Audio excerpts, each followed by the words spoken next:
संस्था में आप कुछ पैसे जमा करेंगे और आपका वहां नंबर ले लिया जाएगा और वो संस्था आपकी महाराज वो पैसा जमा कर लेगी, आपको एक प्रमाण पत्र दे देगी कि जब आप जहां भी मरेंगे तो फिर वो संस्था का कर्तव्य है कि वो आपका अंतिम संस्कार, यदि आप वो व्यवस्थाएं बताई जाएंगी कि अगर इतने ब्राह्मणों का भोजन कराना है तो इतने रुपए लगेंगे, ऐसा अंत चंदन की लकड़ी में अंतिम संस्कार कराना चाहते हो तो इसका इतना, मतलब बच्चों से कोई लेना देना नहीं। आयरी दुनिया हो विडंबना, बाप रे बाप क्या सुंदर बात आपने आज कही, इतनी इतनी कीमती बात थी। उन्होंने कहा कि अगर केवल संपत्ति में मन लगा रहा और यदि संस्कारों की तरफ आपने ध्यान नहीं दिया और यदि बच्चों को संस्कार नहीं दिए तो तुम्हारे बच्चे तुम्हारा अंतिम संस्कार करने वाले किस कोने में महाराज मरोगे, किस कोने में क्या दशा होगी, कौन इस शरीर को खाएगा, कोई गारंटी नहीं। इसलिए भगवान से प्रार्थना करें कि हे परमात्मा धन कम हो जाए। और हमारे यहाँ सूत्र भी बताए गए हैं, हमारे यहाँ कहते ज्यादा धन अच्छा नहीं होता महाराज। वे कहते धन कम तन मध्यम, ना ज्यादा मोटा होना चाहिए शरीर और ना ज्यादा पतला होना चाहिए, धन कम होना चाहिए। ज्यादा हो जाए तो फिर दिमाग लगता है महाराज, कहाँ क्या करे क्या ना करे इस धन का। बोले धन कम तन मध्यम और मन महा, ये सुखी रहने के 3 सूत्र हैं। अगर जीवन में सुखी रहना चाहते हो तो ज्यादा पैसे की दौड़ में नहीं भागना चाहिए। क्षमा करेंगे आप लोग, नहीं तो जितने व्यापारी बैठे होंगे सोच रहे होंगे कि इनके पास कम है इसलिए ऐसी चीज क्यों ना कमाए। धन कम का मतलब ये नहीं कि आप व्यवसाय न करें, माने उसमें आपको लिप्त नहीं होना है, उसे अपना नहीं मानना है। परमात्मा ने जो भाग्य में दिया है वो आपके पास दौड़ कर आएगा, ये गारंटी है। कोई रोक नहीं सकता, ना अखिलेश्वरी रोक सकती है और ना आप रोक सकते हैं। जो आपके पास आना है वो दौड़ कर आएगा और जो जाना है उसे आप पकड़ नहीं सकते महाराज। इसलिए हमारे यहाँ ये सुखी रहने के 3 सूत्र हैं प्यारे। तो मैं प्रार्थना ये कर रही थी, निवेदन ये कर रही थी, आज श्री राम जी ने कहा कि माँ संसार का सबसे बड़ा भाग्यशाली कौन सा पुत्र है? बोले सुन जननी सोई सुत भागी, सुन जननी सोई सुत बड़े भागे, सुन जननी सोई सुत बड़ भागी भैया, जननी सोई सुत बड़े भागे,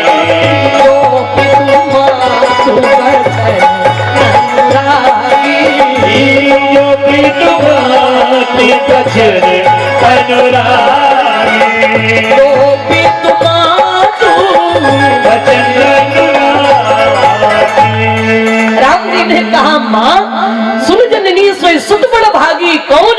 बोले जो पितु मात वचन अनुरागी, जो अपने माता पिता की आज्ञा पालन करने का सौभाग्य प्राप्त करता है, उससे बड़ा भाग्यशाली कोई पुत्र नहीं हो सकता। माँ मैं बड़ा भाग्यशाली कि मुझे आपकी आज्ञा पालन करने का एक अवसर मिला है। और माँ मैं अपने माता पिता के लिए, राम के महाराज वचन थे, ये राम के शब्द से थे। राम जी ने कहा माँ मैं अपने माता पिता को सुखी करने के लिए यदि कभी मुझे आवश्यकता पड़ जाए तो मैं अपने शरीर की खाल निकाल कर और अपने माता पिता के चरणों की जूतियां बनवा दूं, पर मैं अपने माता पिता को दुखी नहीं देख सकता। इसीलिए ना विश्व विजयी राम बने हैं, इसीलिए ना आज भी युग बदलने के बाद राम की गाथाएं गाई जा रही। हर किसी के मन में महाराज केवल एक ही संकल्प चलता है, मेरा बेटा राम जैसा हो। हर किसी भाई के मन में संकल्प चलता है, मेरा भाई राम जैसा हो। हर किसी मित्र के मन में विचार आता है, मेरा राम जैसा मित्र हो। हर किसी नारी के मन में विचार आता है, बेटा राम जैसा हो, पति राम जैसा हो, भाई राम जैसा हो, मित्र राम जैसा हो, राजा राम जैसा हो। अरे छोड़ो जी, रामचरितमानस तो ये कह रही कि दुश्मन भी हो तो राम जैसा हो। सब राम जैसा चाहते हैं, क्यों? क्योंकि राम ने वो किया है, करके दिखाया है, इसलिए सब राम बनना चाहते हैं, सब राम चाहते हैं। हम तो चाहते हैं कि हमें राम जैसा भाई मिले, राम जैसा पुत्र मिले, राम जैसा पति मिले, राम जैसा मित्र मिले। लेकिन हम ना दशरथ बनना चाहते, ना कौशल्या बनना चाहते, ना सीता बनना चाहते, ना भरत लक्ष्मण बनना चाहते हैं, ना हम वैसे समर्पित होने वाले मित्र बने। हम जैसे वैसे बने रहे, अगला आदमी हमें राम बन के मिले, तो ये संभव नहीं हो सकता। आज राम जी ने मैया को प्रणाम किया और आगे महारानी कौशल्या के राजभवन में आदेश दिया। कथा बड़ी प्यारी, मैं आपको सुना दूं। तुलसीदास जी महाराज ने चित्र खींचा, मैया कौशल्या ने छाती से लगाया और बड़ा सुंदर संदेश दिया, और लक्ष्मण जी को पता चला। लक्ष्मण जी तो राज्याभिषेक की तैयारियां करा रहे हैं महाराज, भैया को युवराज बनना है, इसलिए आज पूरी रात्रि लक्ष्मण जी महलों में ही नहीं आए। पूरी अयोध्या की सजावट, यहाँ ऐसे सजावट होना चाहिए, यहाँ ऐसी सजावट, जल्दी से काम करो, सुबह सबको राम जी का युवराज पद बैठते हुए देखना है जल्दी से। और जब लक्ष्मण जी लौटे के नहीं आए राजमहलों में, तो लक्ष्मण जी को भी कुछ भी पता नहीं है। किसी एक अयोध्या के महाराज व्यक्ति ने जाकर सूचना दी, लक्ष्मण जी बंद करो ये तैयारियां, बंद करो ये। कहा क्यों? अब तुम्हारे भैया राम युवराज नहीं बन रहे। बोले फिर? बोले अब तो 14 वर्ष के लिए जंगल जाने के लिए तैयार खड़े हैं। हमने कहे बाबा ने लिखा, बोले समाचार जब लक्ष्मण पाए, लक्ष्मण पाए, समाचार जब लक्ष्मण पाए, समाचार जब लक्ष्मण पाए, आकुल बिलख बदन उठे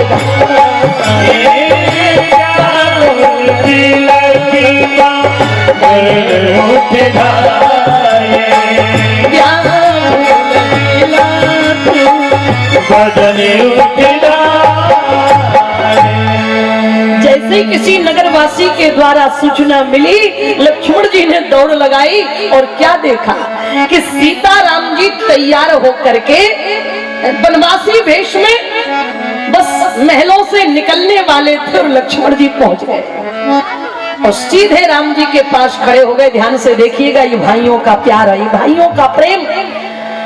केवल एक के त्याग से राम राज्य आने वाला, केवल राम यदि चाहते तो क्या राम राज्य हो सकता था? जी नहीं। चारों भाइयों का जब आप त्याग उठाकर देखेंगे तो आपको पता चलेगा। राम जी का तो अपने माता पिता के प्रति, अपने भाइयों के प्रति आदर्श है ही, लेकिन राम जी के साथ साथ उनके भाइयों का कैसा आदर्श। आश्चर्य होगा आपको। मैं पढ़ रही थी एक दिन, मैंने पढ़ा कि 14 वर्ष पूर्ण होने को जा रहे हैं, बस कुछ ही समय बाकी है। आज महारानी कौशल्या ने छत पर किसी के चलने की आहट सुनी। कौशल्या जी ने कहा कि इतनी कड़ाके की ठंड में, भला इतनी रात्रि में छत पर कौन घूम रहा है? आहट मिलते ही महारानी कौशल्या जब अर्धी रात्रि की बेला में महलों की छत पर चढ़ करके पहुंची, तो क्या देखा कि कड़कड़ाटे की ठंड में महारानी श्रुतकीर्ति महलों की छत पर टहल रही। महारानी कौशल्या ने देखा तो पैरों तले जमीन खिसक गई। श्रुतकीर्ति, इतनी रात्रि में तू यहाँ इतनी ठंड में ये क्या कर रही है यहाँ पर? शत्रुघ्न कहाँ है? महारानी कौशल्या ने कहा, बेटी शत्रुघ्न कहाँ है? महारानी श्रुतकीर्ति ने अपनी सास के चरणों में प्रणाम किया और झरझर आंखों में आंसू बहे। कौशल्या ने कहा कि मैंने रोने के लिए नहीं कहा, मैं पूछ रही हूँ कि मेरा बेटा शत्रुघ्न कहाँ है? तू इतनी रात्रि में यहाँ क्या कर रही है छत पर? सुमित्रा ने अपनी महारानी श्रुतकीर्ति ने अपनी भरभराई हुई आवाज में महारानी कौशल्या के चरणों में प्रणाम करके कहा, माँ तुम्हारे छोटे बेटे को देखे हुए 14 वर्ष होने जा रहे हैं। 14 साल से देखा नहीं है, दर्शन नहीं किया, पता नहीं कितना सुनना था। महारानी कौशल्या का कलेजा तो मानो टुकड़े टुकड़े होने को। क्या कह रही है तू? माँ मैं सच कह रही हूं। 14 वर्ष पूर्ण होने जा रहे हैं, आज तक तुम्हारे बेटे शत्रुघ्न का दर्शन नहीं किया। कहाँ है? बोले मुझे कोई पता नहीं। महारानी कौशल्या उतनी ही रात्रि में महलों में आई, आदेश दिया, सेवकों को रथ तैयार किया गया और खोजने के लिए निकल पड़ी अयोध्या में। और महारानी कौशल्या ने रथ का संचालन करते हुए शत्रुघ्न को देखो कहाँ है वो। और जब ढूंढते हुए नंदीग्राम में महारानी कौशल्या पहुंची तो क्या देखा? नंदीग्राम में धरती के नीचे महाराज आप सबको मालूम है जमीन में गड्ढा खोद करके श्री भरत जी एक हाथ में माला और दूसरे हाथ में भाला लेकर के बैठे हुए हैं। और उसी नंदीग्राम के बाहर पत्थर की शिला पर हाथ का तकिया लगाकर शत्रुघ्न जी वहीं बाहर अपने बड़े भाई भरत की सेवा में लेटे हुए, हाथ का ऐसे तकिया। महारानी कौशल्या ने देखा, एक बार तो पीछे कदम हो गए, क्या करूं? कैसे ही हिम्मत बना करके जिस समय गई और जाकर के शत्रुघ्न के माथे पर हाथ रखा। और जैसे ही माथे पर हाथ रखा और शत्रुघ्न जी उठ करके बैठ गए। माँ इतनी रात्रि में आप यहाँ क्यों आई? कुछ कारण? क्या बात? क्या हुआ है? कुछ हुआ है क्या महलों में?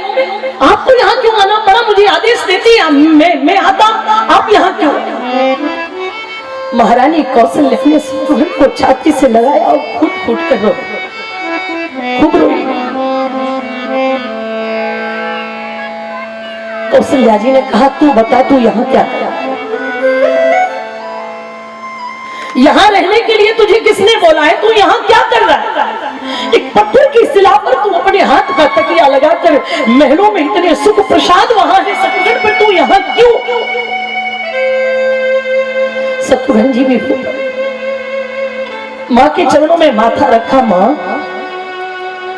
बड़े भैया श्री राम, सुकुमारी श्री महारानी किशोरी जी मेरी भाभी माँ, जिन्होंने कभी पलंग पीठ तज गोद हिंडोरा सियन अधीन पग अवनी कठोरा, जिन महारानी किशोरी जी ने अपने पिता के यहाँ राज प्रसादों के झूले में पलने में सुखों को भोगा हो, और जो इतने बड़े राजा के घर में पुत्र वधू बन करके आई, वे जंगल की ठोकरें खाने के लिए चली गई। और मेरे बड़े भैया लक्ष्मण, उन्होंने तो महाराज राम की सेवा में, मैं क्या करता? माँ भैया भरत ने यहाँ नंदीग्राम में गड्ढा खोद करके यहाँ भैया से भी ज्यादा कठोर तप करने में ये लगे, तो माँ क्या ये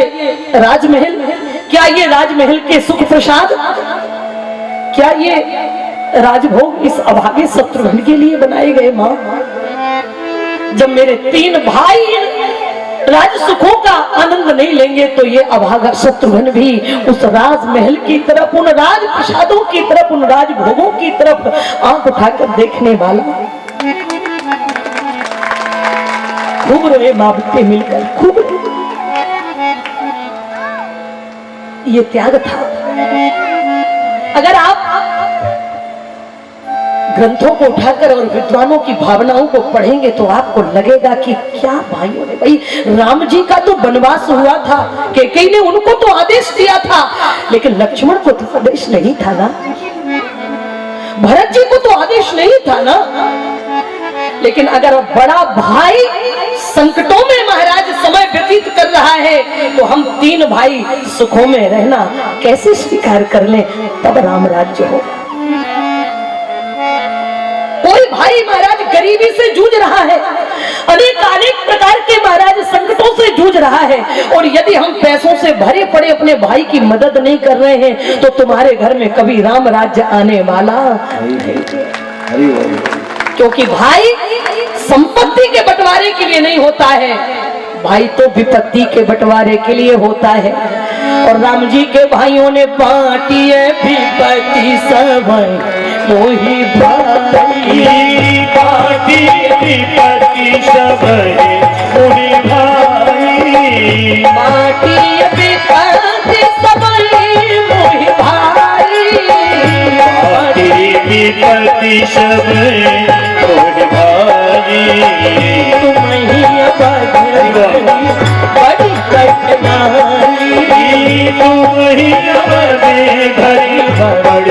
कठिनाई तुम्हीं अवध भरी बड़ी कठिनाई।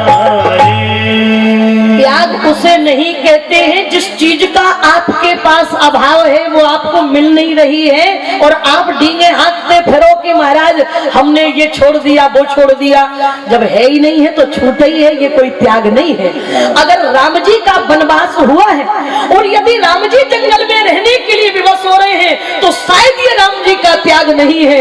त्याग तो उन भाइयों का है जिनके पास सारी सुविधाएं थी, लेकिन अपने भाई के ऊपर आने वाले संकट के कारण तीनों भाइयों ने जानबूझकर सब कुछ सुख प्रसाद होने के बाद भी उन सुखों का आनंद नहीं लिया। ये त्याग कहते हैं। इसलिए तुलसीदास जी महाराज ने लिखा कि दो दिस समूझे, जब एक महाराज तराजू बनाई गई उसके दोनों पड़लों पर एक पर श्री राम जी का त्याग रखा गया और एक तरफ श्री भरत जी का त्याग रखा गया, तो मालूम है कौन सा पल्ला भारी था? बाबा ने लिखा दो दिस समूझे कहत सब लोग, दो दिस समूझे कहत सब लोग, दो दिस समूझे कहत सब लोग, दिस समूझे कहत सब लोग, सब विधि फलत हरि बोल।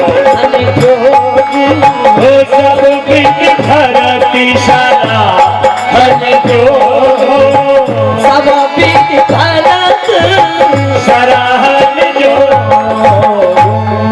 भरत जी इसलिए सराहनीय है कि अयोध्या का राज्य होने पर भी 14 वर्षों तक भरत ने राज्य की तरफ आंख उठाकर उस गद्दी पर वहां की संपत्ति की तरफ, उनके सुख प्रसादों की तरफ आंख उठाकर नहीं देखा।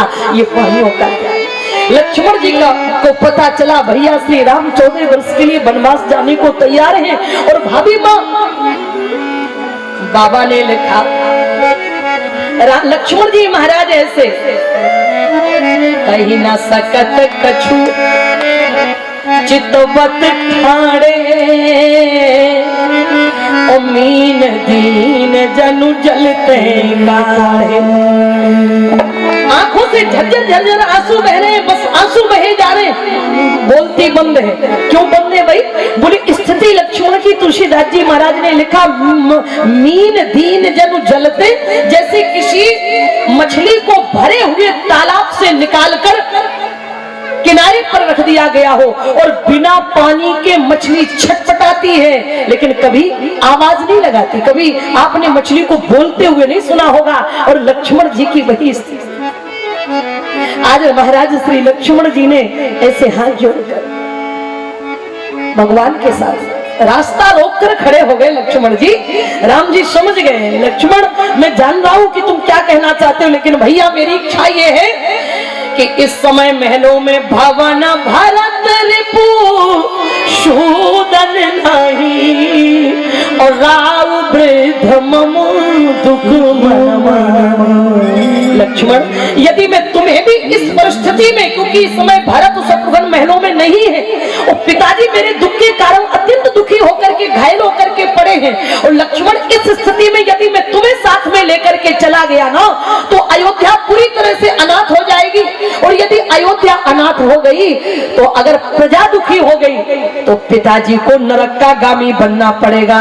इसलिए लक्ष्मण मेरी इच्छा है कि राहु करहु सब कर परितोषु और न करु तात हुई है बड़ दोषु। भैया बड़ा दोष लगेगा फिर हम लोगों का पुत्र होने का कोई मतलब नहीं। अगर हम लोग 4 भाइयों के होते हुए पिता दुखी पड़ा रहे और यदि प्रजा हमारी दुखी हो जाए तो फिर हम लोगों का यहाँ पिता के लिए पुत्र होना बेकारी। लक्ष्मण जी ने कहा कि भैया आपने तो कह दिया कि राहु करहु सब कर पर तोसु न तर तात हुई है बड़ दोषु। आप यहाँ रह करके कुछ दिनों के लिए राज्य संभालो और जब भरत आ जाएगा तो वो सब संभाल लेगा। लक्ष्मण जी ने सीधे बात कह दी, जरा ध्यान से देखिएगा भगवान से कैसे जुड़ना चाहिए हम लोगों को, क्या समर्पण होना चाहिए। लक्ष्मण जी ने कहा भैया आप कह रहे हैं कि राहु करहु सब कर परितोषु, आप यहाँ का राज्य संभालो, हम तो मैं शिशु प्रभु स्नेह प्रत्या होगा तो लक्ष्मण जी ने कहा हम गुरु पितु मातु, सीधे कह दिया लक्ष्मण जी ने। बोले गुरु पितु मातु ना जानऊ कहु स्वभाव नाथ पति आहु, कहु स्वभाव नाथ पति आहु। गुरु की तो बात जानऊ कहु, कहु स्वभाव नाथ पति आहु, कहु स्वभाव नाथ पति आहु। हम किसी को नहीं जानते कि ये दर्पण है हमारे जीवन का। वो जो हमारे घरों में दर्पण लगे हैं ना, वो केवल हमारे महाराज चित्र का अवलोकन कराते हैं, वो केवल हमारे चित्र के बारे में बताते हैं। लेकिन ये जो रामचरितमानस रूपी दर्पण है, ये हमारे चित्र के बारे में नहीं, ये हमारे चरित्र के बारे में बताता है कि आपके चरित्र में क्या कमी है, आपके चरित्र में कौन सी कमी आ गई है, उसे सुधारने का दर्पण है। झांक दिया करो कभी कभी, माताओं से भी प्रार्थना है। अब कोई ऐसा नहीं है कि महाराज पढ़ नहीं सकते। वो जमाना था जब बिना पढ़े लिखे लोग भी रामायण को प्रेम पूर्वक पढ़ा करते थे। मेरी सास अभी 85 साल की है और एक अक्षर भी नहीं पढ़ी, लेकिन रामचरितमानस महाराज ऐसे पढ़ती हैं। आज भी नित्य नियम है उनका कि महाराज कम से कम 20 दोहे का पाठ नित्य प्रति हमारी सासू माँ, और वो भी नहीं झूमते हुए महाराज। अगर कोई निकल जाए तो एक बार उसे रुकना पड़ता है और पूछता है कि अम्मा पाठ करनी है क्या? हम कहते हैं महाराज। आज भी एक अक्षर नहीं पढ़ी। आपसे मैं निवेदन करूं, इसलिए कभी कभी पढ़ लिया अगर मोबाइल से फुर्सत मिल जाए तो। हरि बोल। फेसबुक, व्हाट्सएप, इंस्टाग्राम, कौन कौन सा बारा करने तो ज्यादा आता नहीं है, वैसे जबरदस्ती दे दिया गया वैसे मुझे, लेकिन ज्यादा नहीं आता और हमसे कम महाराज जी को आता। सूचना मिली मामा जी भी रोज करते हैं। हाँ जी, हमारे पांडे, इसीलिए तो चेहरे पर महाराज क्या चमक। चले जाएं अगर पूरे, हम तो कह रहे 10,000 लोगों के बीच में अगर मामा जी चले जाए तो लगेगा कि कोई एक बार थाली बजा दो मामा के लिए।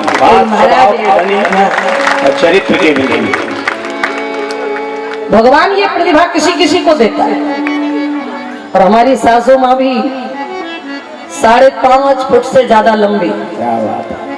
और इतनी सुंदर कि 5 बहुएं महाराज अगर एक तराजू पर रख दिया जाए तो 5 बेटे हैं उनके, 5 बहुएं महाराज उनके एक कोने में नहीं है। 5 बहुत तेज झलकता है आज भी। और बड़े जब कभी नाराज अगर हो जाती है किन्हीं बातों से तो हो ही जाता, परिवार है तो कहती हमारा दिल बड़ा साफ है, इसलिए हमें खुश रखो हमारी सासू। हम कह रहे कि हम भगवान नहीं मानते, तो तुमसे ज्यादा बड़ा नास्तिक दुनिया में दूसरा कोई नहीं हो सकता। अगर आपने ये कह दिया कि हम किसी को नहीं मानते, नहीं, अगर ये कह दिया आपने कि हम जानते हैं, अगर हमारे पास कोई आवे वो कहे कि हम भगवान को नहीं मानते, हम रामायण को नहीं मानते, हम गीता को नहीं मानते, तो हम 1 मिनट ठहरने देंगे उसे? हम कहे चलिए, जब आप किसी को मानते नहीं तो यहाँ क्या शकल दिखाने आए, हटो यहाँ से, मैं तो 1 सेकंड में भगा दूंगी उसको। लेकिन यदि कोई आवे और ये कहे कि माताजी मैं ना रामायण को जानता हूँ ना मैं भगवान को जानता हूँ, तो मैं कहूंगी कि अगर नहीं जानते हो तो आओ, 5 दिन का सत्संग हो रहा है डोंबिवली के पावन प्रांगण में, आओ महाराज, तुम्हें जानकारी मिलेगी कि रामचरित क्या है और भगवान क्या है, माता पिता क्या है, हमारा कर्तव्य क्या है, हमारा धर्म क्या है, ये जानने के लिए आप यहाँ आओ। हम यही कहेंगे ना।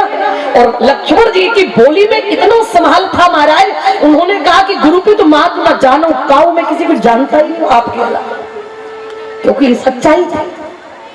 लक्ष्मण जी ने, बाबा ने लिखा बारही ते निज हित जानी, बारही ते निज हित जानी, बारही ते निज हित जानी, बारही ते निज हित जानी, लक्ष्मण राम चरण रति मानी, लक्ष्मण राम चरण रति माने, लक्ष्मण राम चरण रति माने।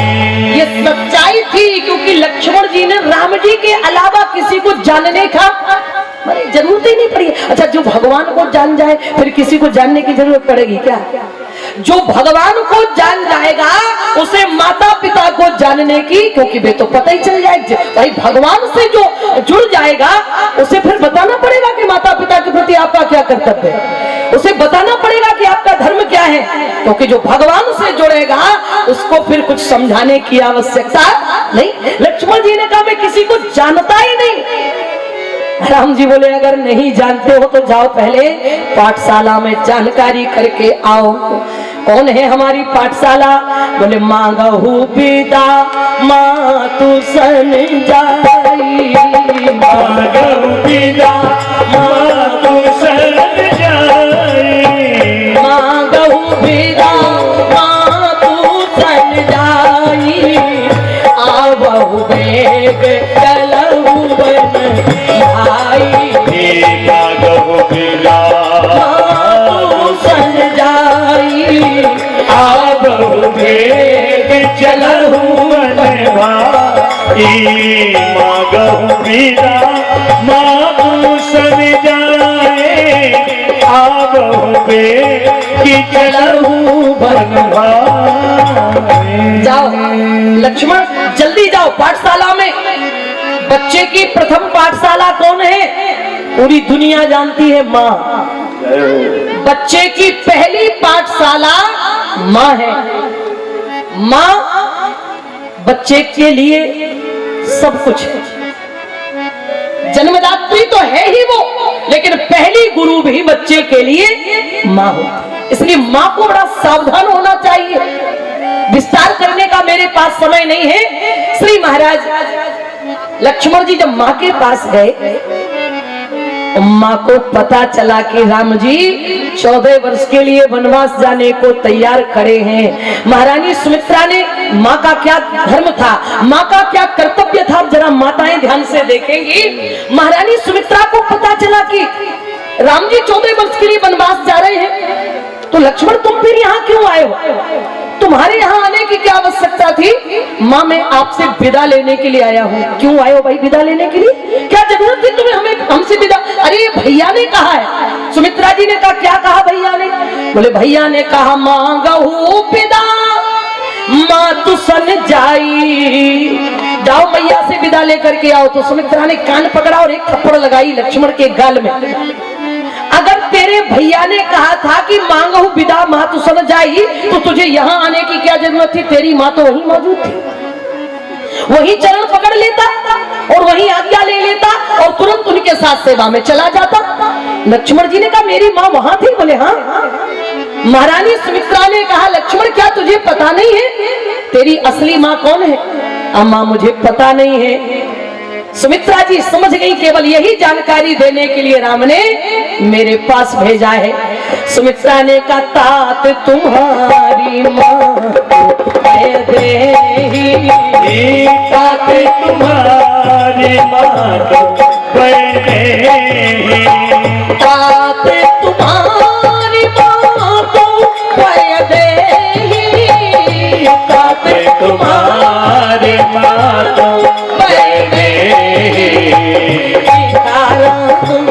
सब भांति स्नेही, सब भांति स्नेही, सीताराम सब भांति स्नेही। अतः सुमित्रा ने कहा बेटा तेरी असली माँ तो सीता है। और वर्णन आता है, आप सभी को मालूम होगा, जब महारानी श्री किशोरी जी पुत्र वधू बनकर अयोध्या में आई तो महारानी कौशल्या ने बहू की मुंह दिखाई में चूड़ामणि दे दी। चूड़ामणि की विशेषता ये थी कि ये जिसके माथे पर रहेगी उसका अखंड सौभाग्य रहेगा। महारानी कौशल्या ने कहा मेरी तो उम्र हो गई, अब मेरी बहू अखंड सौभाग्यवती रहे, इसलिए चूड़ामणि उतारकर श्री किशोरी जी को मुंह दिखाई में दे दिए। मतलब अपनी बहू को हमेशा चाहे नाराज हो और चाहे प्रसन्न हो, जब भी बहू प्रणाम करे तो उसे अखंड सौभाग्यवती होने का आशीर्वाद दिया करो। हमेशा महाराज अपने बच्चों को चाहे क्रोध में भर जाओ, लेकिन अपने बच्चों के लिए कभी भी अनर्गल प्रलाप नहीं करना चाहिए माता पिता को, क्योंकि माता पिता से ज्यादा बढ़कर हितैषी संतान का दुनिया में और दूसरा कोई नहीं होता। इसलिए जी भर के जितना बन सके अपने बच्चों पर आशीर्वाद लुटाओ, क्योंकि जब माता पिता का आशीर्वाद होगा तो उस आशीर्वाद को काटने की ताकत भगवान के अंदर भी नहीं होती। इतनी बड़ी महाराज शक्ति है माता पिता के आशीर्वाद। कौशल्या जी ने अखंड सौभाग्यवती होने का आशीर्वाद दिया और महारानी कैकेयी ने कनक भवन दे दिया मुंह दिखाई में। लेकिन जब महारानी सुमित्रा का नंबर आया तो मैं क्या दूं अपनी पुत्र वधु सीता को मुंह दिखाई में। लक्ष्मण का हाथ पकड़ा और सीता के हाथ में रख दिया। महारानी किशोरी जी ने पूछा, माँ ये क्या है? कहा बेटा ये तेरी मुंह दिखाई है।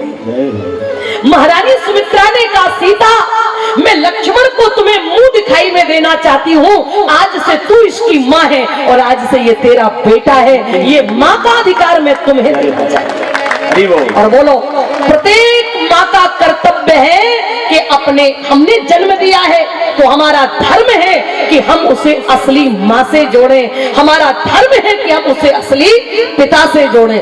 तब माँ की कुख धन्य होगी जब हम अपने बच्चों को भगवान से जोड़ेंगे। तब हमारी कुख धन्य होगी जब हम अपने बच्चों को भक्ति से जोड़ेंगे। सुनीति और सुमित्रा की गाथाएं श्रीमद् भागवत में सुनी थी और श्री रामचरितमानस में सुमित्रा। संसार की प्रत्येक नारी अपने बच्चों को केवल नारी से जोड़ने की ताक में रहती है, कब मेरे बेटे का विवाह हो जाए, कब बहू आ जाए। लेकिन इसके साथ अपने बेटे को नारायण से भी जोड़ने का प्रयास करना चाहिए माताओं को। महाराज दुनिया की हर माँ चाहती है कि मेरा बेटा जगत में नाम करे। हम तो कहते हैं उसे जगदीश से जोड़ दो तो उसके नाम को महाराज कोई गिराने वाला संसार में पैदा ही नहीं होगा। तुलसीदास जी महाराज ने लिखा, पुत्रवती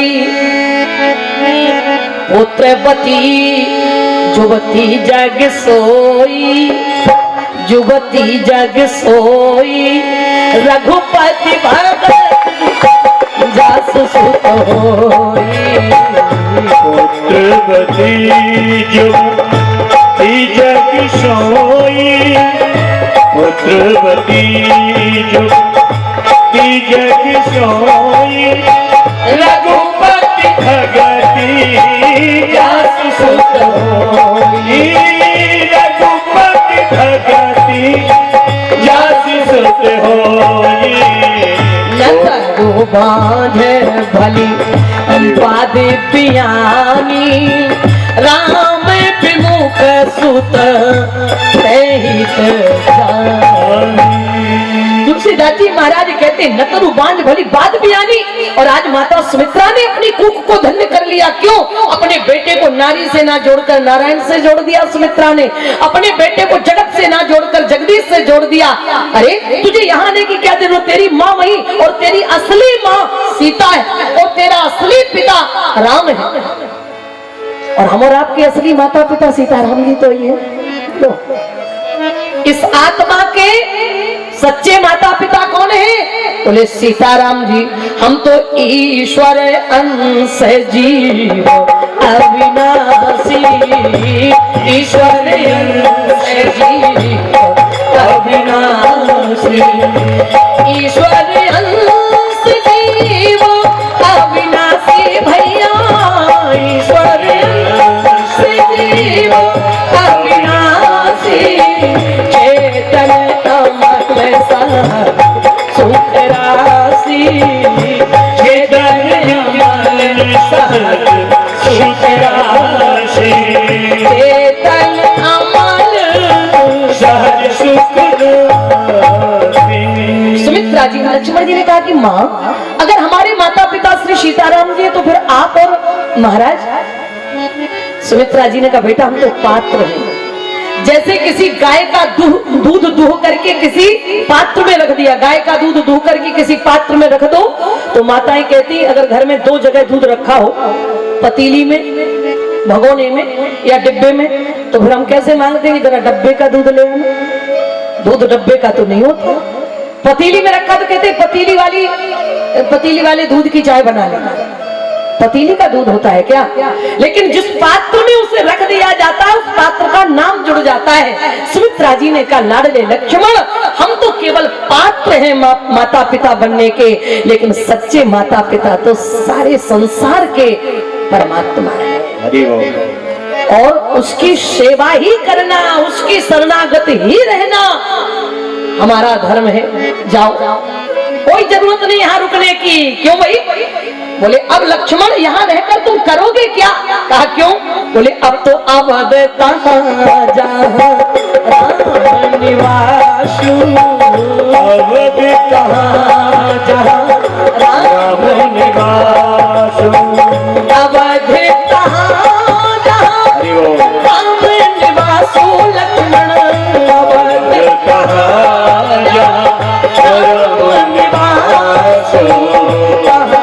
दिवस भानु प्रकाशु, दिवस भानु प्रकाशु, अवध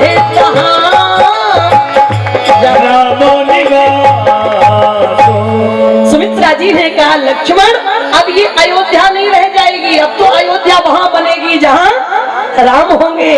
इसलिए तो लिखा है, कौशल्या जी ने कहा है कि बड़ भागी बन, कौशल्या जी कह रही है राम वो बन कितना भाग्यशाली होगा।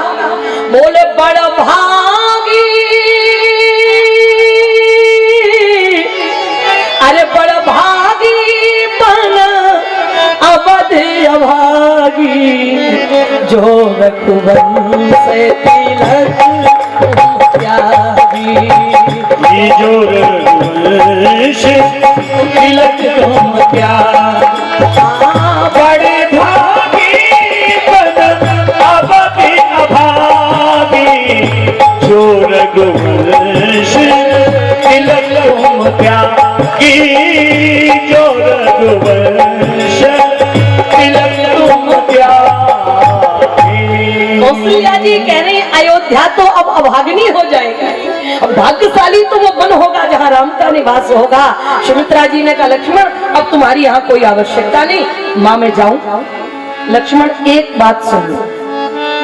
कहा क्या? बोले अगर जा रहे हो, सुमित्रा की सावधानी, माताओं से प्रार्थना और आपसे भी निवेदन है। सुमित्रा जी ने सावधान किया कि अगर सच में धर्म की सेवा के लिए निकले हो तो ढोंग करने की आवश्यकता, क्योंकि आज जितना भी धर्म के साथ खिलवाड़, क्षमा करिएगा, ढोंग किया जा रहा है। इसीलिए तो महाराज कृपा नहीं बरस रही। क्यों भाई? आज पहले नवरात्रि के समय में कौन इतनी आराधना करता था? आप बताइए। माताएं एक लोटा जल लेकर के जाती थी नवरात्रि में, अगर भगवान ने कृपा करी घर में घी है तो थोड़ा दीपक लेके चली गई, और जो कुछ भी महाराज घर में गुड़ है बतासे हैं लेकर गई माता जी की पूजा नवरात्रि में। लेकिन आज यदि आप दृष्टि डाल करके देखेंगे तो जगह जगह मोहल्ले में, अरे छोड़ो जी अब तो जमाना आ जाएगा कि घर घर में लोग माने दुर्गा की मूर्ति रख करके पूजा करो। मुझे कोई बुराई नहीं है, क्षमा करिए। मैं तो चाहती हूँ कि आप आराधना करें, आप पूजा करें, आप वंदना करें। इसलिए तो ये त्योहार बनाए गए भाई कि कम से कम रोजमर्रा की भाग दौड़ में हमसे कुछ नहीं हो पा रहा है तो कम से कम नौ दुर्गा के बहाने हम शक्ति की आराधना करेंगे। हम दीपावली में गणेश लक्ष्मी की पूजा करेंगे, हम महाराज होली के समय में नरसिंह भगवान की रक्षा कर माने पूजा करेंगे। आदि महाराज ये त्योहार केवल भगवान से जुड़ने के लिए, सोमवार शंकर जी को दे दिया गया, शुक्रवार देवी जी को दे दिया, मंगलवार हनुमान जी को दे दिया, शनिवार भी हनुमान जी को दे दिया गया शनिचर के कारण। महाराज ये सब दिन क्यों दिए गए? बोले इसलिए कि जब इस दिन की याद आवे तो दिन के साथ उस परमात्मा की याद आवे, इसलिए ये महाराज दिन भगवान से जोड़े गए। लेकिन क्या हो गया? आज हमने महाराज दुर्गा की मूर्ति रख ली या गणेश जी, क्षमा करिएगा, तो हम पूजा कम कर रहे हैं, क्षमा करिएगा, एंजॉय ज्यादा। हमने देखा बच्चों को, से कोई व्यक्ति निकलता है है 2 4 6 8 दिन रह करके तो हमें इतना बुरा लगता है। और हमारी मैया, हमारे गणेश भगवान हमारे पास इतने दिन रहे, हमने उनकी वंदना की, पूजा की, आराधना की, और जब हम उनका विसर्जन करने के लिए जा रहे हैं तो नच नच के मारा, डांस कर करके जा रहे हैं, और वो भी पी पा के। कालू राम आ गए हैं दोनों। देखो भाई, अगर ऐसा हमने ये व्यवस्था करी तो भैया कल के दिन कोई घटना घटे, कल के दिन कोई संकट आवे तो भगवान को दोष मत देना, क्योंकि धर्म के नाम पर तुम ढोंग कर रहे हो, तुम धर्म के नाम पे धर्म के साथ खिलवाड़ कर रहे हो। इसलिए महाराज कई मूर्ति विसर्जन करने के लिए गए, 2 बच्चे डूब गए। क्या माँ कभी चाहती है कि मेरे पुत्रों के साथ ऐसा हो? गोविंद हरि। वो जगत जननी है, वो जगदम्बा है, कृपा बरसाने वाली है महाराज, वो कभी अपनी संतान के साथ अनर्थ नहीं कर सकती। लेकिन जब संतान हम बने उनके तब ना, हम तो महाराज राक्षस बन के उनके पीछे पड़े हैं, तो राक्षसों का संहार तो माँ करने के लिए आती है। हरि ओम। बोल राम झरोखा बैठ के सबको मुझे लेत, और जाकी जैसी चाकरी ताकू ते सोई। शिकायत मत करना भगवान से, चाहे 1 मिनट ही सही भगवान के सामने निर्मल बन के खड़े होना, और भगवान से कहना कि प्रभु हमारे अंदर जो भी बुराइयां हैं, जो भी हमारे अंदर विकार हैं, जो भी हमारे अंदर महाराज कमियां हैं, उनको दूर करना आपका काम है। मैं कुछ नहीं जानता, मैं तो जैसा भी हूं आपके सामने खड़ा हूं, अब इसे सुधारने की जिम्मेवारी आपकी है। और अगर ऐसा होगा तो अपने आप आपके हृदय में परिवर्तन होने लगेगा। सुमित्रा जी ने कहा लक्ष्मण अगर जा रहे हो तो राग रोष, तभी भगवान की सेवा में सक्सेस हो पाएंगे आप, जब इतने विकार चले जाएंगे हमारे जीवन से। क्या क्या बोली? राग रोष ईर्षा मद मोह, राग रोष ईर्षा मद मोह, जन सपन हूँ इनके बस हो, जन सपन हूँ इनके बस हो, सकल प्रकार विकार बिहाई, मन क्रम वचन करूँ शिव आई। सकल प्रकार विकार बिहाई, मन क्रम वचन करूँ शिव गाई। सकल प्रकार विकार बिहाई, मन क्रम वचन करूँ शिव गाई। क्या कहा सुमित्रा जी ने? सकल प्रकार विकार विहाई, सारे विकारों को छोड़कर तब राम जी की सेवा में जाने का संकल्प लेना। और सुनो लक्ष्मण, ये घमंड मत करना कि हम भगवान की सेवा करने के लिए, मतलब उनके संकटों में हम सहायक बनने के, जी नहीं, तुम्हारे संकटों का हरण करने के लिए परमात्मा धरती पर आता है। बोलो, भगवान के आने का कारण क्या है? उनकी कोई गरज पड़ी क्या? उन पर कोई संकट आता है क्या? भगवान पर कोई संकट डालने वाला है कोई माई का लाल? लेकिन उसे जब हमारे आपके ऊपर संकट पड़ते हैं तो वो दयालु है, वो कृपालु है, उसे दया आ जाती है। और जब जब हो ये धर्म की हानि, जब जब हो ये धर्म की हानि, जब जब हो ये धर्म की हानि, जब जब हो ये धर्म की हानि, बाढ़ असुर अधम अभिमानी, बाढ़ असुर अधम अभिमानी। जब जब धरती पर अधर्म निशाचरों का बोलबाला, तो धरती पर है किसी की ताकत के निशाचरों को मारने की? या महाराज ये जो अधर्म फैलता है उसे मिटाने की ताकत आप में है? और यदि अधर्म फैलेगा, निशाचर धरती पर बढ़ावा उनका होगा, तो बोलो हम लोग संकट में पड़ेंगे कि नहीं पड़ेंगे?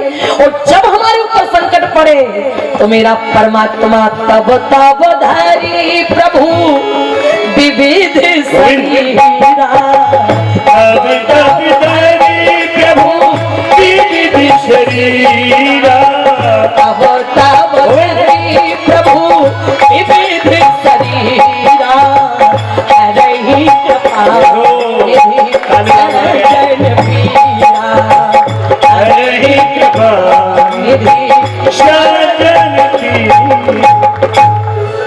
जोरदार तालियां बजावें हमारे आदरणीय भैया श्री कालूराम जी पुणे से आए क्या बात। और ये हर वर्ष आ जाते हैं। हम यही कहना चाह रहे थे, पहले भी हमने कहा और फिर कह रहे हैं कि बहुत समितियां देखी हमने, लेकिन इतना दुलार करने वाली समितियां बहुत कम मिलती हैं। जैसी डोंबिवली की जो महाराज समिति है, इतना प्यार करती, इतनी दुलार, वक्ता के प्रति तो दुलार है ही, लेकिन अगर कोई श्रोता यहाँ एक बार जुड़ जाता है तो वो नहीं छूट पाता है। कालूराम जी सपत्नीक महाराज यहाँ आए हैं चल करके, और कथा के प्रति बड़ी लालसा, बड़ी ममता। चित्रकूट में इन्होंने 9 दिन तक महाराज अपने पूरे परिवार के सहित वहां पर कथा सुनी और बड़े दिल से कथा सुनी, बड़े मन से उन्होंने अकेले खूब महाराज बैठ करके बोले जी नहीं भरता है। 1-2 दिन वृंदावन कथा हुई, वहां पहुंच गए, सराली कथा हुई, वहां पहुंच गए। ये कथा के बड़े प्रेमी हैं, बड़े भक्त हैं। आप इन्हें आशीर्वाद प्रदान करें कि इनका जीवन जो है भक्ति में रंगा रहे, और भगवान की असीम कृपा भी है। बच्चे भी ठाकुर जी कृपा से संस्कारी हैं और सब प्रकार से भगवान ने परिपूर्णता आपको करी है, इसलिए मैं आपका स्वागत करती हूँ और आपके लिए इस व्यासपीठ से शुभाशीष देना चाहती हूँ। आइए कथा पर ध्यान देंगे हम लोग।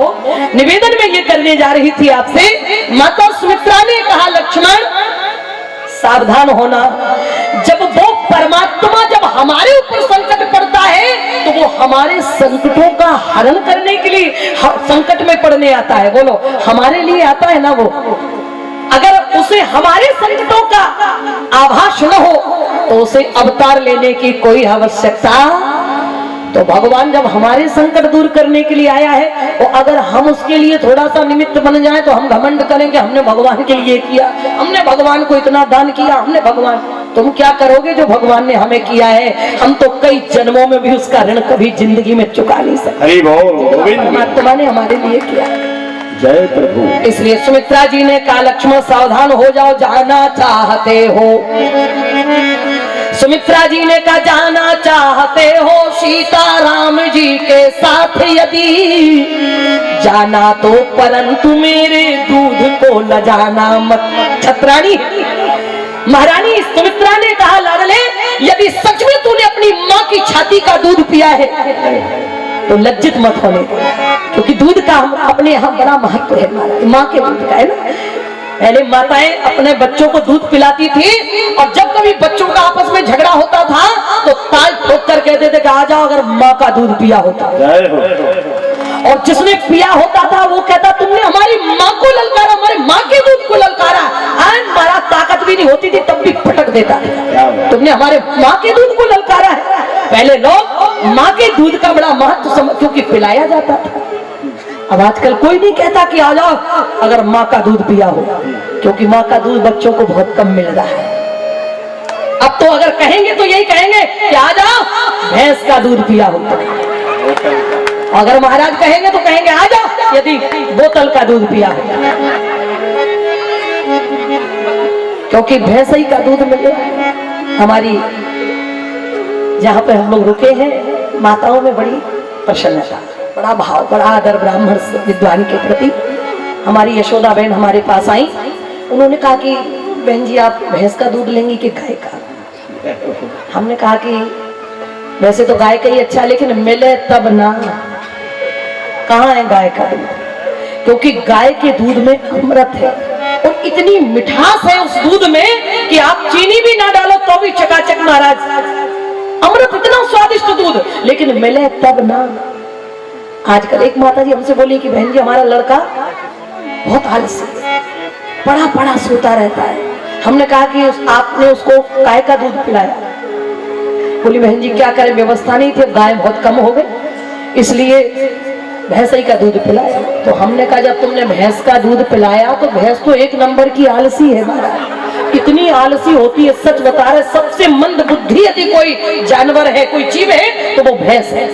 आप देखना गाय का बछड़ा जब पैदा होता है ना, पैदा होने के केवल 10 मिनट बाद इतनी छलांगे लगाता है गाय का बछड़ा कि महाराज संभालना मुश्किल पड़ जाता है।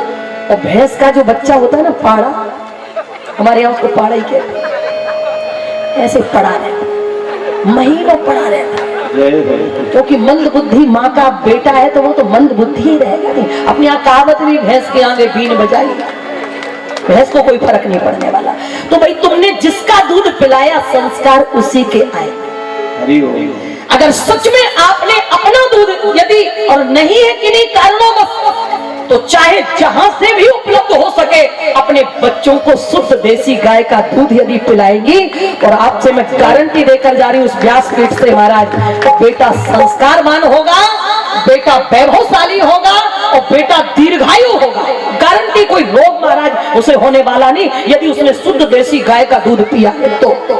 हमने खुद महाराज ये प्रमाण, मैं तो दुनिया में भ्रमण करती हूँ, एक भैया ने हमें बताया कि दीदी मेरे फेफड़ों में इस कदर से महाराज इंफेक्शन हो गया था, डॉक्टरों ने टीबी घोषित कर दी कि आपको टीबी, और लगभग आपके जो है माने फेफड़े खराब हो चुके, अब कोई साधन नहीं। डॉक्टरों ने हाथ उठा लिए।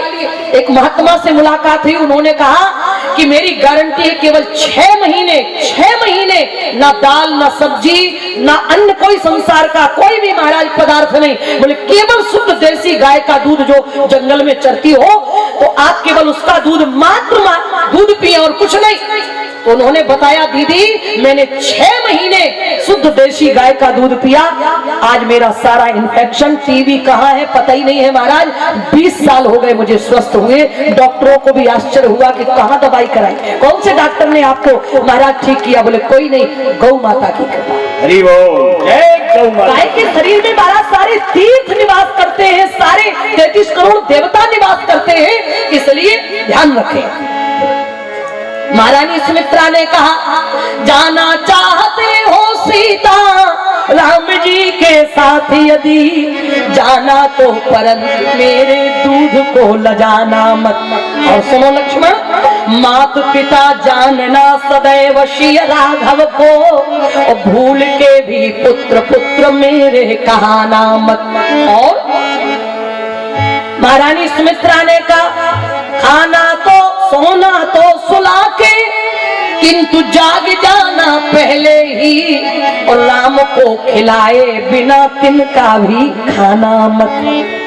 दिनचर्या बता रही है महारानी सुमित्रा, सोना तो सुला के किंतु जाग जाना पहले ही, राम को खिलाए बिना तिनका भी। घर में कुछ भी बने आप जो भी प्रसाद बना रही हैं पहले भगवान के आगे रखो। यदि मंदिर सजाने का शौक है, एक बात आपको बता दूं, हमारे यहाँ एक समय में मंदिर बनाने की परंपरा घरों में नहीं थी, और शास्त्र कहता है कि घर में मंदिर नहीं रखना चाहिए। मंदिर मतलब क्यों भाई? क्योंकि मंदिर की मर्यादा आप नहीं रख पाए, इसलिए हमारे यहाँ वर्जित। मंदिर मालूम है कौन था हमारे यहाँ? हमारे गृहस्थी में मंदिर हमारा रसोई घर था, रसोई घर ही हमारा मंदिर था, जिसमें माताएं गौ के लिए एक रोटी, लास्ट वाली कुत्ते के लिए, और भोजन बना के तैयार किया। 5 गिलास तुरंत महाराज एक रोटी के तोड़कर सब्जी में शक्कर और घी मिलाकर अग्नि में होम कर दिया, बस वही मंदिर था वो जमाने में। लेकिन अब मंदिर घर में भगवान का मंदिर, अब हम पैर पसार के बैठे उन्हीं की तरफ, और यहाँ महाराज पनीर बन रही, रसमलाई या जो भी बन रहा है, तो हम लोग गपर गपर गपर खा रहे हैं, भगवान बेचारे देख रहे बैठे बैठे, वे सोच रहे कि हमें भी मिलेगा, यहाँ नहीं है। तुलसीदास जी महाराज ने लिखा कि जब भी तुम निवेदित जो भी आवे आपके सामने उसे प्रभु को समर्पित जरूर करो। अगर आप किसी को घर में बुला लो तो भूखों मारो, भोजन न दो, रोटी केवल लाइची दाने। हम तुम्हें अगर 15 दिन अपने घर में रखे हैं और रोज बस लाइची दाना रखने तुम्हारे सामने, इतनी सी गिलसिया में पानी पियो, कितने दिन जिंदा रह सकोगे? और भगवान बेचारे कितने वर्षों से बैठे, सिवाय इलायची दाने के अलावा और कुछ मिलता ही। हम नहीं कह रहे, बाबा ने, सुमित्रा जी कह रही, बाबा ने कहा जब भी कोई आपको आभूषण मिले, कोई वस्त्र मिले, नया भोजन आवे, कुछ भी आवे आपके सामने, बोले तुम ही निवेदित भोजन करही और प्रभु प्रसाद पट भूषण। ये हमारा कर्तव्य है मानव का। कुत्ता तो भोग लगाएगा नहीं, गधा भोग लगाएगा क्या? ये हमारा कर्तव्य है, क्योंकि हमें परमात्मा ने बुद्धि दी है। और यदि भगवान घर में है तो कुछ भी महाराज, हलवा बनाओ, खीर बनाओ, कुछ भी उनके नाम। तुम्हें अपनी चिंता है कि आज ये बनना चाहिए, ये बनना चाहिए। अगर कुछ नहीं है, दाल प्याज से वंचित कर दो। जरूरी नहीं है कि दाल में तड़का लगाओ, यदि लगाना भी है तो कोई बात नहीं भाई, लगाओ, कोई मैं मनाही नहीं करती। लेकिन दाल बने उसको थोड़ी सी निकाल लो, भात चावल निकाल लो, दाल चावल परमात्मा को रखो। आज बिहार का भोजन करो, कभी कोई सब्जी ऐसी बना लो जो परमात्मा को निवेदित करने के लिए आपके घर में लक्ष्मी की कभी कमी नहीं आएगी। ये मैं व्यासपीठ से आपसे निवेदन कर रही हूँ। क्यों? खाया पिया व्यक्ति कुछ भी काम करने को तैयार, वो जो भूखों मर रहा हो उससे कहो जाओ बाजार से सब्जी ले, वो हमें में ताकत है नहीं, हम कहाँ जाए, हमें चलने की हिम्मत नहीं, 15 दिन से हमें कुछ मिला नहीं। तो भूखे भगवान आपका कोई काम करने वाले नहीं है। अगर भगवान से कुछ कराना है तो खिला पिला के उनको थोड़ा तंदुरुस्त रखो, फिर जो मांगोगी चकाचक काम होगा। सुमित्रा जी ने कहा खाना तो खिला के, सोना तो सुला के, किंतु जाग जाना पहले ही, और राम को खिलाए बिना तिनका भी खाना मत। महारानी सुमित्रा ने कहा अंतिम लाइन सुन लो लक्ष्मण। कहा क्या? बोली दे देना भले ही जान, दे देना भले ही जान, किंतु जीते जी मेरे लाल, पीठ राघव को दिखा के मुख मुझको दिखाना मत, पीठ राघव को दिखा के मुख मुझको दिखाना मत। भले ही अगर कभी ऐसा मौका लगे तो सुमित्रा ने कहा पहले अपने प्राण छोड़ देना, लेकिन अपने राम पर आंच मत आने देना, ये तेरी माँ का आदेश है। सुमित्रा जी ने गले से लगाया और जी भर के आशीर्वाद दिया, जाओ बेटा, ये माँ का आशीर्वाद है। यदि तुमने इन बातों का ध्यान रखा तो तेरे चरित्र के गुणानुवाद युगों युगों तक गाए जाएंगे। लालन जोग लखन लघु लोने, और भय न भाई अस अहि ना होने। ना ऐसा भाई हुआ है, ना वर्तमान में है, और ना ही आगे होने वाला। ये लक्ष्मण जी का चरित्र कैसे? बोले माँ सुमित्रा के संस्कारों के द्वारा। 2-3 मिनट की बात सुना करवानी को विश्राम की ओर ले चल रही हूँ। लक्ष्मण जी ने माँ से विदा मांगी सुमित्रा से और दौड़ लगा दी अपनी पत्नी उर्मिला के पास। महारानी उर्मिला जी, ऐसा वर्णन आता उस समय चित्र बना रही थी कि मेरे ससुर जी ने इतने जल्दी निर्णय ले लिया कि कल हमारे बड़े भैया और हमारी जीजी को राज सिंहासन पर बिठाकर युवराज का तिलक लगाया जाएगा। महारानी उर्मिला जी चित्र बनाने में बड़ी निपुणा है, चित्रकला में बहुत ही निपुणा है। तो चित्र बना रहे के फोन लगाती है, अम्मा आज हमारे घर में फॉर्च्यूनर आ गई। अगर कोई फ्लैट खरीदा जाए तो बहू सबसे पहले अपने मायके फोन लगाएगी। मायके वालों को कोई फायदा होने वाला है क्या? फ्लैट का किराया नहीं महाराज, उसको गाड़ी में बैठने को नहीं मिलना है, लेकिन माता पिता को अपनी बेटी के घर की तरक्की सुनकर के आनंद, और बेटी सुनाकर आनंदित होना चाहती है। तो उर्मिला जी ने सोचा कि मैं अपने पिताजी के पास ये चित्र भेजूंगी, और जब मेरे माँ और मेरे पिता जब अपनी बेटी और दामाद को राज सिंहासन पर बैठे हुए देखेंगे तो उनकी खुशी का ठिकाना नहीं होगा। इसलिए चित्र बना रही थी, बिल्कुल तत्पर लगी हुई थी उसी में कि कितने जल्दी चित्र बनकर तैयार हो जाए और मैं कितने जल्दी इसका पार्सल करूं। लक्ष्मण जी आ गए, उर्मिला जी का ब्रश चल रहा है, उन्होंने आवाज लगाई, उर्मिले उर्मिले विदा करो, उर्मिले उर्मिले विदा करो, दिन है उत्साह दिखाने का, और माता ने भी आज्ञा दे दी, कर चुका मैं प्रण बन जाने का। आवाज लगाई उर्मिले उर्मिले। तुलसीदास जी महाराज ने तो उर्मिला के बारे में नहीं लिखा, पर ग्रंथों में और कुछ विद्वानों का मन नहीं माना तो उन्होंने लिखा।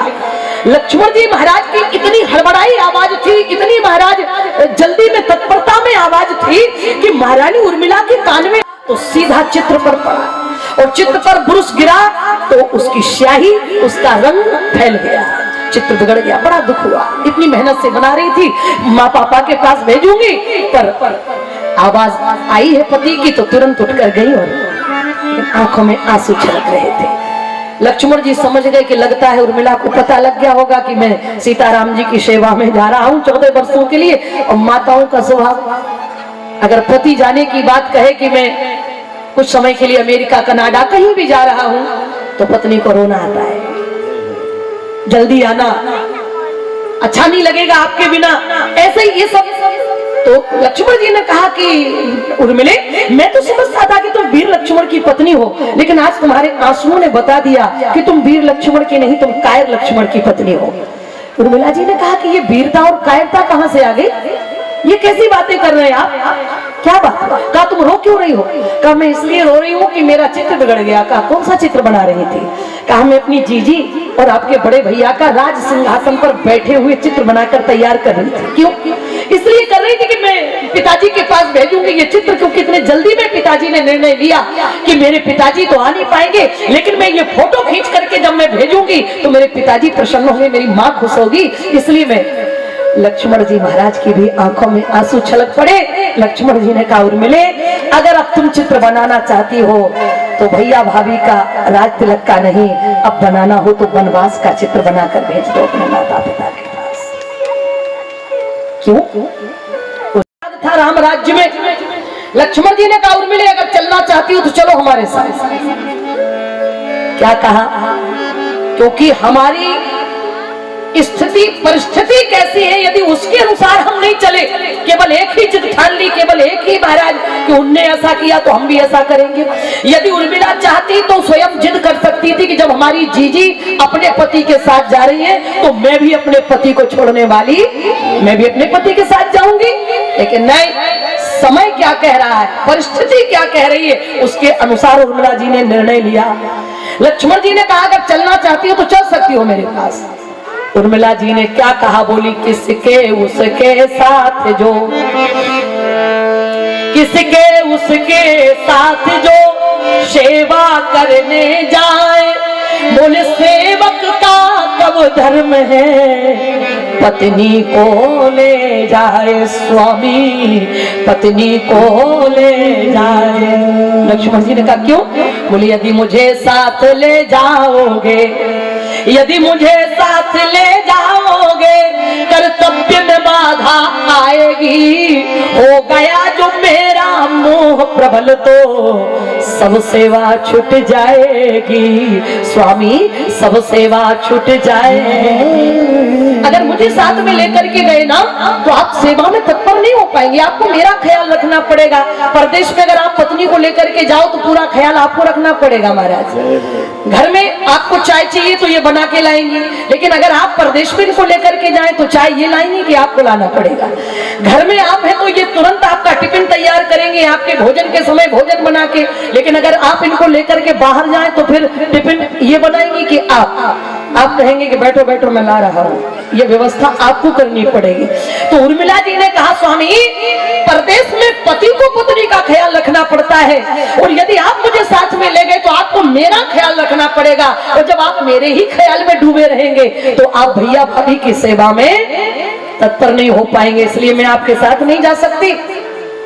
लक्ष्मण जी तो यही चाहते थे, केवल मन ले रहे थे। उर्मिला जी ने कहा स्वामी फिर भी मैं आपकी आरती उतारना चाहती हूँ, आपके माथे पर तिलक करना चाहती हूँ, एक बार आपके गले में फूलों का हार डालना चाहती हूँ, और फिर मैं आपकी याद में 14 वर्षों तक कौशल्या, सुमित्रा, कैकेयी की सेवा करूंगी, सासों की सेवा करूंगी, मैं अयोध्या का मोर्चा संभालूंगी और आप सीताराम जी की सेवा में रहना। लक्ष्मण जी ने कहा अच्छा, बोले हाँ। सामान लेने के लिए जब अंदर गई, जल्दी से थाली लगाई, हल्दी कुमकुम रखा, दीपक जलाया, फूलों का हार तैयार किया और सोचने लगी क्या मैं अपने पति के साथ जा सकती हूँ।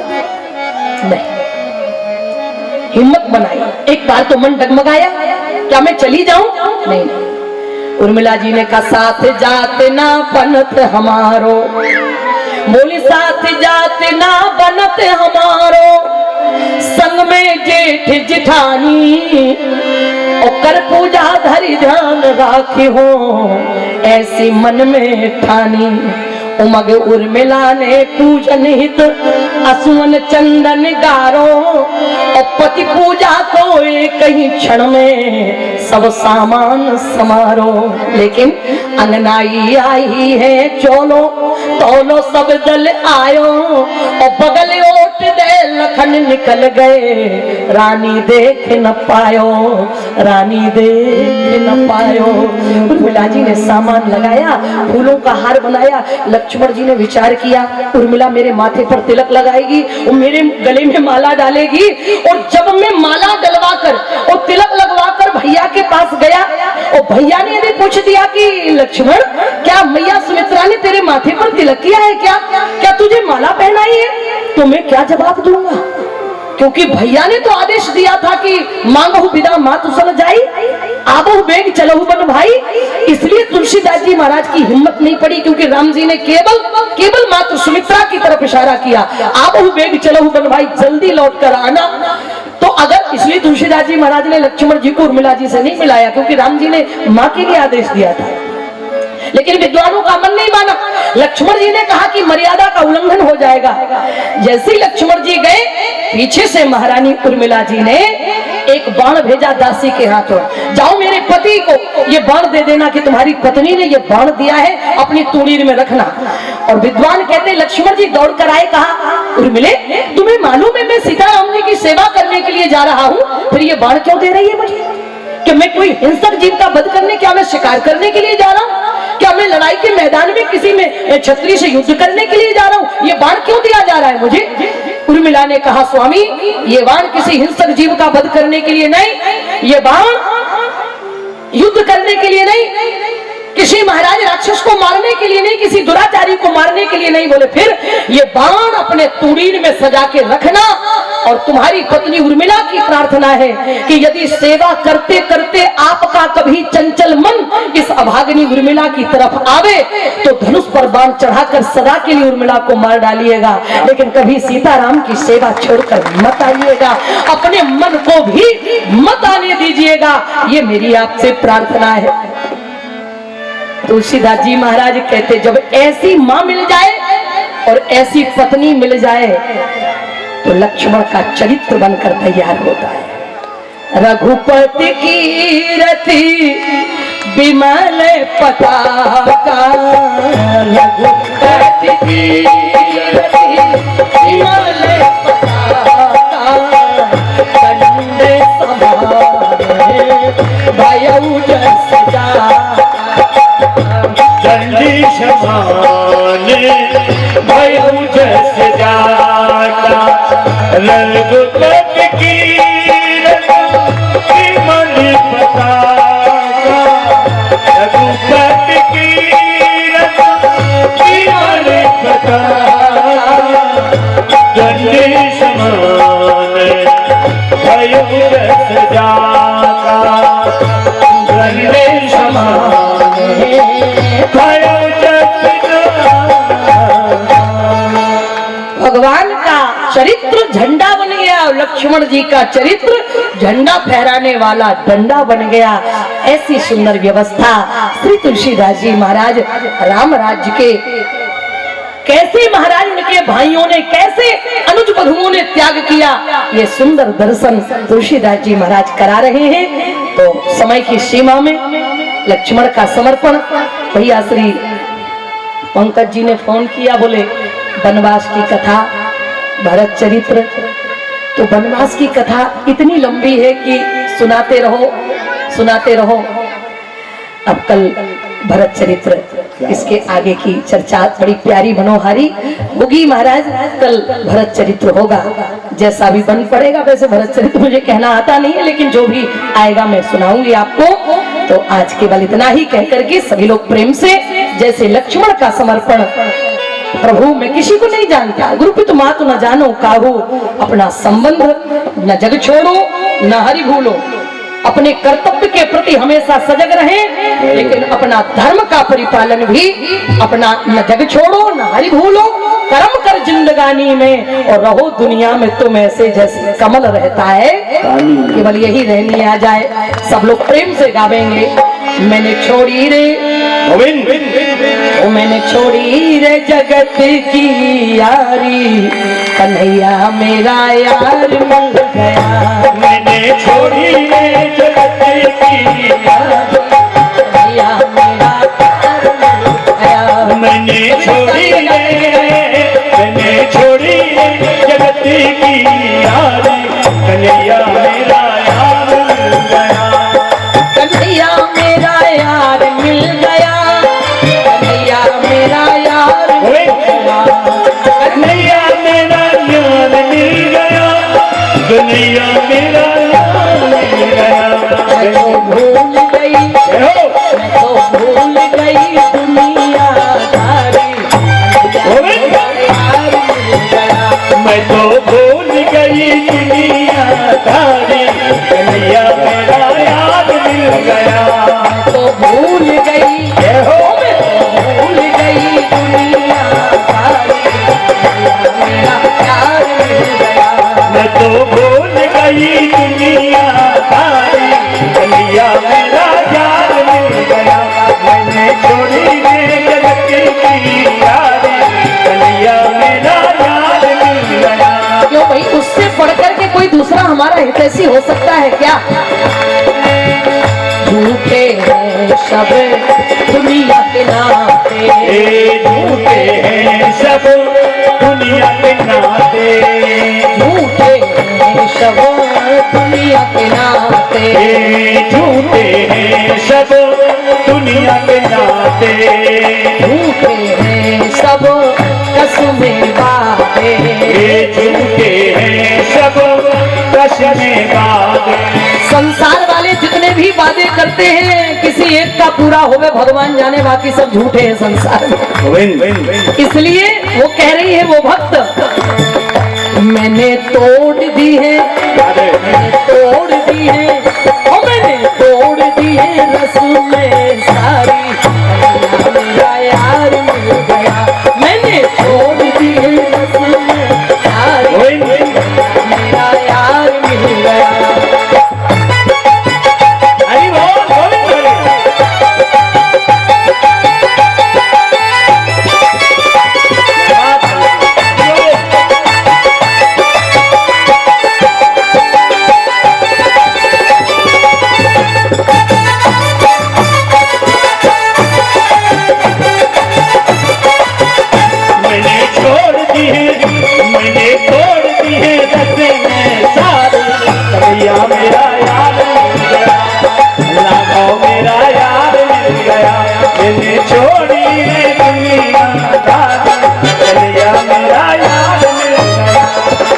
यार अनोखा मेरा कन्हैया, अनोखा मेरा कन्हैया।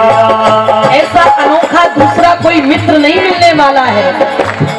यार अनोखा मेरा कन्हैया, अनोखा मेरा कन्हैया। सौंप दी है मैंने जीवन नैया, सौंप दी है मैंने जीवन नैया। मेरे जीवन, ओ मेरे जीवन धन गिरधारी, मेरे जीवन धन गिरधारी, कन्हैया मेरा यार मिल गया। ओ मेरे जीवन धन गिरधारी, कन्हैया मेरा यार मिल गया।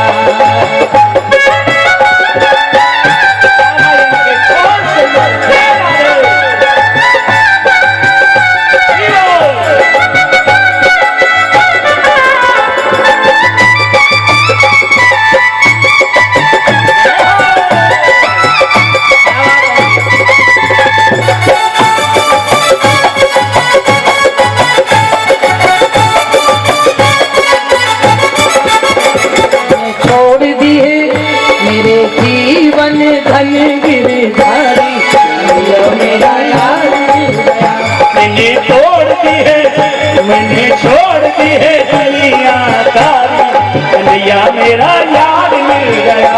प्रार्थना करें मेरे भगवान से, है मेरे ठाकुर जी, आपके अलावा मेरा हितैषी दुनिया में दूसरा कोई होने वाला नहीं है। तुम्हें छोड़ मैं कहाँ पर जाऊं, तुम्हें छोड़ कहाँ पर जाऊं, तुम्हें छोड़ मैं कहाँ पर जाऊं। दुनिया में मैं किसे अपनाऊं, दुनिया में मैं किसे अपनाऊं। क्योंकि मैं तो दासी, ओ मैं तो दासी, मैं तो दासी बनी तुम्हारी। मैं तो दासी हूँ, मैं तो दासी हूँ, मैं तो दासी बनी तुम्हारी। कन्हैया मेरा याद मिल गया, मैंने छोड़ दी है, मैंने छोड़ दी है दुनिया सारी। ये राघव मेरा याद मिल गया।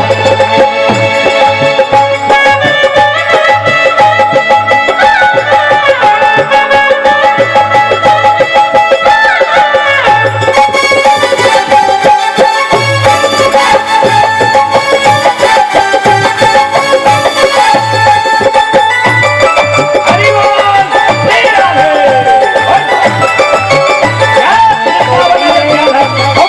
छोड़ी रे जगत की यारी, कन्हैया मेरा यार मिल गया। यार मैंने छोड़ दी है, मैंने छोड़ दी है दुनिया सारी।